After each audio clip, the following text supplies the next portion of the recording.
जरा आकर मेरी मदद कर, धूप बहुत तेज है। भैया, आप तो रोज सुबह से शाम तक काम में लगे रहते हो, थोड़ी मस्ती भी जरूरी है।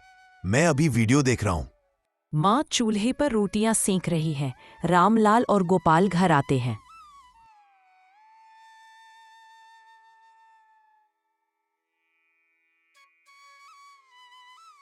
बेटा रामलाल, जल्दी से नाश्ता कर लो। आज स्कूल जाने से पहले गोपाल को भी भेजना। माँ, स्कूल? आज तो दोस्तों के साथ क्रिकेट खेलना था। बेटा, घर की जिम्मेदारी भी तुम्हारी है। खेल खेल में घर का काम नहीं भूलना। भाई, थोड़ी मेहनत भी कर लो। गांव में काम करना हमारी जिम्मेदारी है। भैया, मैं बड़ा होकर शहर चला जाऊंगा।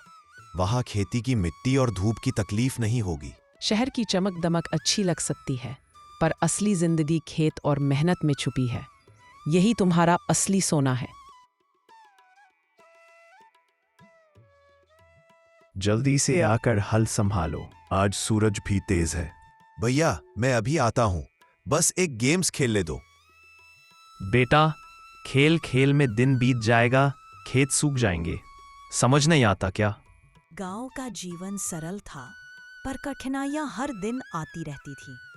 रामलाल और गोपाल का भाईचारा ही उनका सबसे बड़ा सहारा था। संध्या का समय, दोनों भाई खेत से लौटते हैं।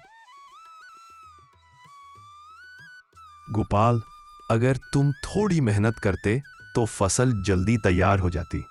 भैया, आप हमेशा सब कुछ नियंत्रित करना चाहते हो। मैं भी अपना तरीका अपनाना चाहता हूं।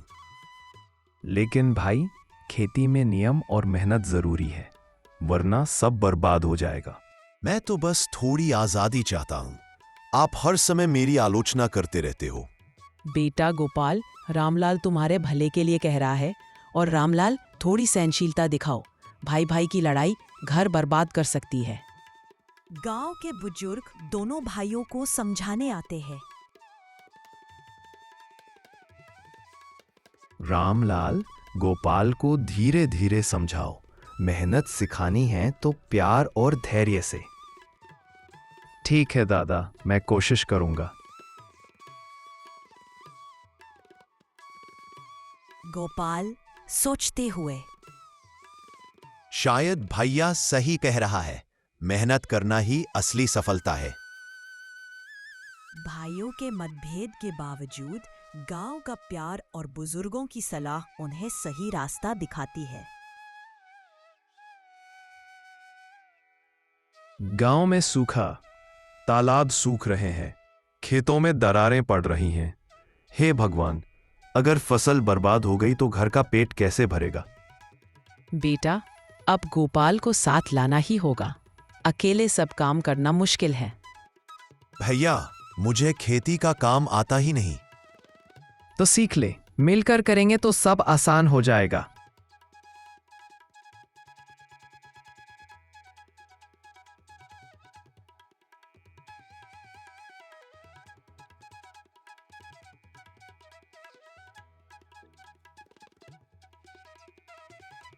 भैया, ये काम बहुत कठिन है।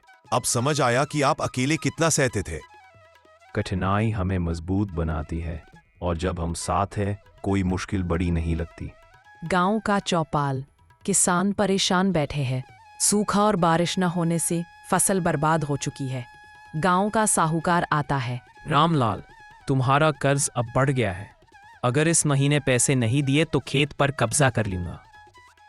साहूकार जी, थोड़ी मोहलत दे दीजिए। हम दोनों भाई मिलकर खेत में मेहनत कर रहे हैं। फसल निकलेगी तो आपका कर्ज चुका देंगे। देख लेना, मेहनत से ज्यादा पैसे और चालाकी काम आती है। आप जितना दबाव डालेंगे, हम उतना मेहनत करेंगे। ये खेत हमारे हैं और रहेंगे। भाइयों पर संकट बढ़ गया था, पर अब गोपाल भी जिम्मेदारी समझ चुका था। दोनों मिलकर साहूकार को जवाब देने के लिए जुट गए।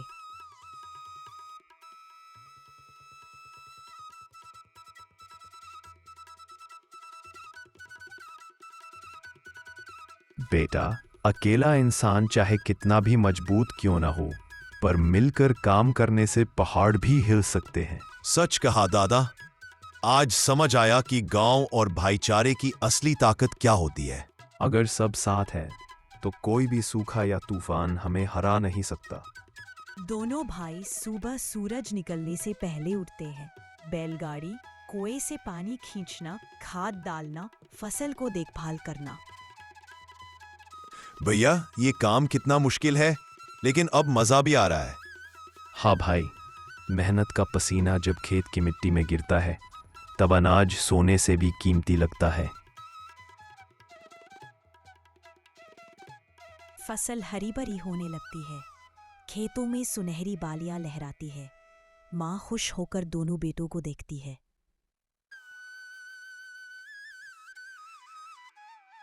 भगवान तुम्हें सुखी रखे। आज तुम दोनों भाइयों को एक साथ देखकर मुझे अपने पति की याद आ रही है। वह भी यही सपना देखते थे। माँ, अब मैं भी भैया जैसा बनना चाहता हूँ। मेहनत से ही जीवन बदलता है। नहीं भाई, तुम खुद की मेहनत से भी मुझे पीछे छोड़ दोगे, यही असली खुशी है। फसल कट चुकी है। लोग दोनों भाइयों की तारीफ कर रहे हैं।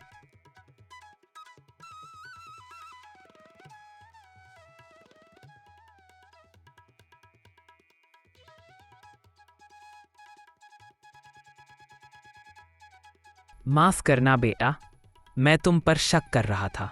अब तो कर्ज चुका दिया और खेत भी बच गए। साहूकार जी, मेहनत और भाईचारा सबसे बड़ी पूंजी है। कर्ज तो आ जाता है, पर भाईचारा टूट जाए तो सब बर्बाद हो जाता है। रात का समय। माँ घर के आंगन में दीपक जलाती है। दोनों भाई उनके पास बैठते हैं। बेटा, जब भाई साथ होते हैं तो दुनिया की कोई ताकत उन्हें हरा नहीं सकती। ये मत भूलना कि तुम्हारा रिश्ता ही सबसे बड़ा खजाना है। हाँ माँ, अब हम कभी अलग नहीं होंगे।